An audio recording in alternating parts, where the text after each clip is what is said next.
तो एग्जांपल्स करते हैं, है ना। पहला 1 to 7/2, है ना, फ्रैक्शनल पार्ट फंक्शन दे रखा है अपने को।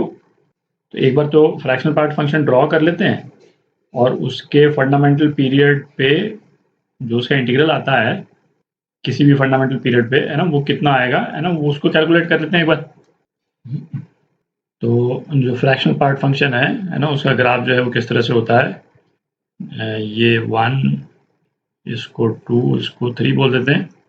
तो ग्राफ जो है वो कुछ इस टाइप से रहता है ना, 0 से 1 तक जाता है, बट 1 पे हॉलो सर्कल है ना, 1 तक कभी पहुंचता नहीं है, 1 इसके रेंज में नहीं आता है, ठीक है ना। ये 1 से 2 के बीच में हो गया और ये 2 से 3 के बीच में ये हो गया, ठीक है।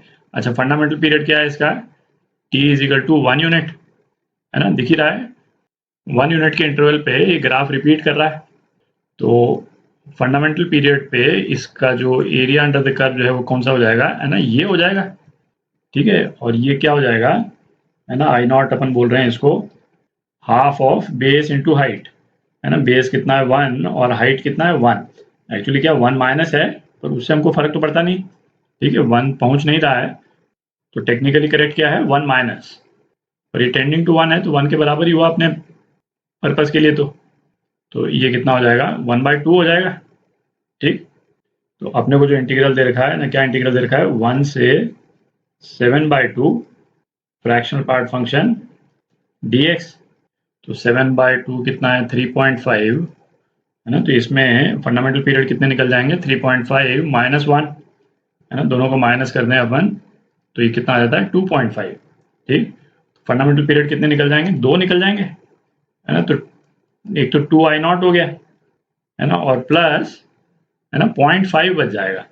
तो 0 to 0.5 ये फ्रैक्शनल पार्ट फंक्शन का इंटीग्रल, ठीक। तो ये वाला जो पोर्शन है ना, इस वाले पोर्शन का एरिया जो है वो क्या हो जाएगा, है ना, ये इस वाले ट्राइंगल का एरिया निकाल लें अपन, है ना। यहाँ पे ये 0.5 और ये ग्राफ जो है यहाँ पे, है ना, y = x के बराबर ही है, 45 डिग्री का एंगल है, तो ये भी क्या हो जाएगा, ये भी 0.5 हो जाएगा, ठीक। तो एरिया क्या हो गया, हाफ ऑफ बेस, है ना, बेस इज 1/2 और हाइट 1/2, है ना, 1/8 हो गया। और 2 इंटू I0 कितना था 1/2, तो 1 प्लस 1/8, है ना, कितना आ गया अपने पास 9/8 आ गया। तो ये आपका आंसर, है ना। इस वाले एरिया को यदि आप विजुलाइज करना चाहें तो अपने पास में ग्राफ में जो पोर्शन दे रखा है ना, वो इस तरह का हो जाएगा कुछ, ठीक है। 1 से 3.5 यहाँ पे कहीं पे है ना। इसके आगे वाले पोर्शन का भी यदि अपन ग्राफ बनाएंगे तो कुछ इस टाइप का बनेगा। तो अपने पास एरिया जो आ जाएगा, जो भी अपन ने निकाला है, वो कौन सा है, एक ये है ना, ये दूसरा फंडामेंटल पीरियड, और तीसरा जो है ये 3.5, ये 3.5 से यहाँ, और तीसरा पोर्शन जो है वो ये वाला है, जिसका अपन ने एरिया क्या निकाला 1/8, ठीक। बी पार्ट करते हैं। बी पार्ट अपने को क्या दे रखा है ना, एक्सपोनेंट में दे रखा है फ्रैक्शनल पार्ट फंक्शन e⁻, ये फ्रैक्शनल पार्ट फंक्शन हो गया, है ना, dx। तो ये वाला ग्राफ भी जो है वो 1 के इंटरवल पे रिपीट करेगा, ठीक। तो 0 से 5/2, है ना, 5/2 क्या हो गया, 5/2 हो गया 2.5, मतलब 2 तो फंडामेंटल पीरियड हो गए, है ना, 2I0 प्लस, है ना, एक 0 से 0.5 वाला और अपने को निकालना पड़ेगा। तो ये क्या हो गया, है ना, 2I0 plus 0 to 0.5 e⁻ fractional part function dx। तो पहले तो I0 निकाल लेते हैं अपन, है ना। I0 के लिए 0 to 1 e⁻x minus greatest integer function dx। ये फ्रैक्शनल पार्ट फंक्शन तो यही होता है। तो और 0 से 1 के बीच में ग्रेटेस्ट इंटीजर फंक्शन क्या है, 0 है। तो अपने पास में क्या रह गया, e⁻x ही रह गया। तो ये क्या हो गया, e⁻x 0 to 1, तो ये क्या आ गया अपने पास में e−1 आ गया। तो ये क्या हो गया, ये तो I0 हो गया, ठीक। और अपने को एक 0 से 0.5 के लिए भी निकालना है।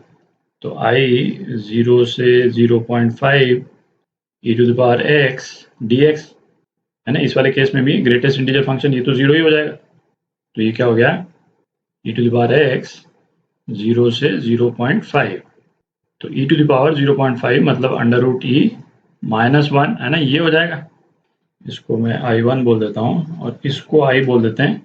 तो I जो है वो क्या है, I जो है वो twice I not plus I1 है ना। तो ये क्या हो जाएगा, ट्वाइस I नॉट है ना, 2e -2 -1, तो ये -3 हो गया, और एक अंडर रूट ई पहले लिख लेते हैं -3। ठीक, तो ये आपका आंसर। तो सी पार्ट करते हैं। तो ये एक है ना फंक्शनल इक्वेशन दे रखी है अपने को, और अपने को शो क्या करना है ना, a+1 से a+9 fx dx ये b के बराबर है, जबकि जिसमें b जो है कांस्टेंट है, और क्या दे रखा है, a जो है कोई भी रियल नंबर ले सकता है। तो ये क्वेश्चन क्या दे रखा है, इसको एक बार जरा विजुलाइज करें तो इसका क्या मतलब निकलेगा है ना, उसको देखते हैं एक बार।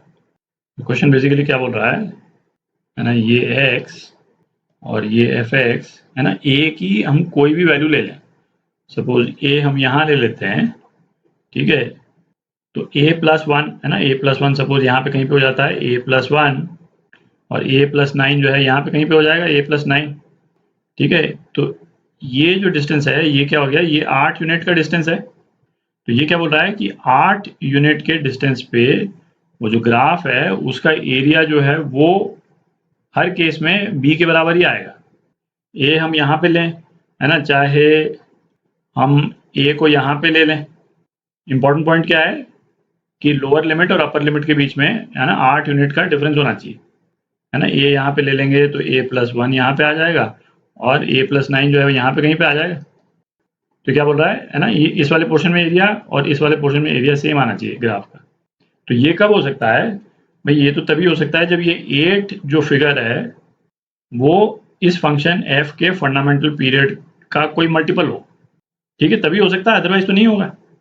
इन द सेंस कि यदि फंडामेंटल पीरियड यदि 2 है तो 8 के इंटरवल पे अपने पास में जो एरिया अंडर द कर्व आएगा वो क्या आ जाएगा, 4I0 आ जाएगा है ना। अपने पास में फंडामेंटल पीरियड यदि 4 है तो ये 8 यूनिट्स के इंटरवल पे अपने पास में जो एरिया अंडर कर्व आएगा वो क्या आ जाएगा है ना, 2I0।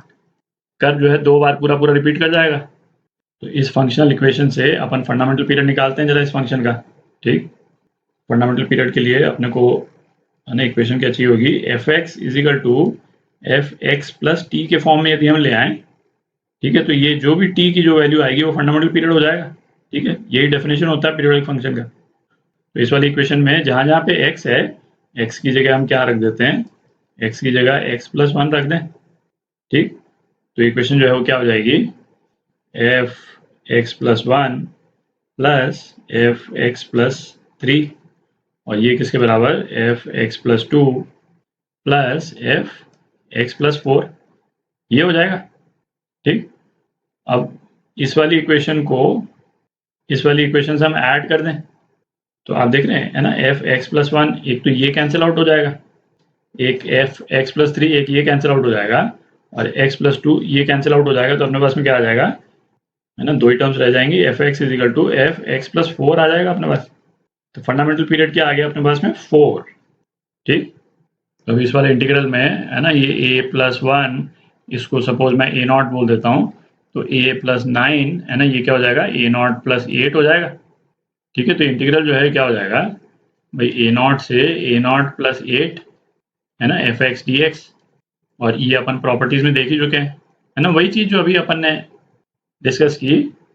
ये बेसिकली क्या है, a0 से a0 + 4t, sorry not 4t 2t है ना, फंडामेंटल पीरियड 4 आया है, तो a0 + 2t है ना, twice fundamental period fx dx।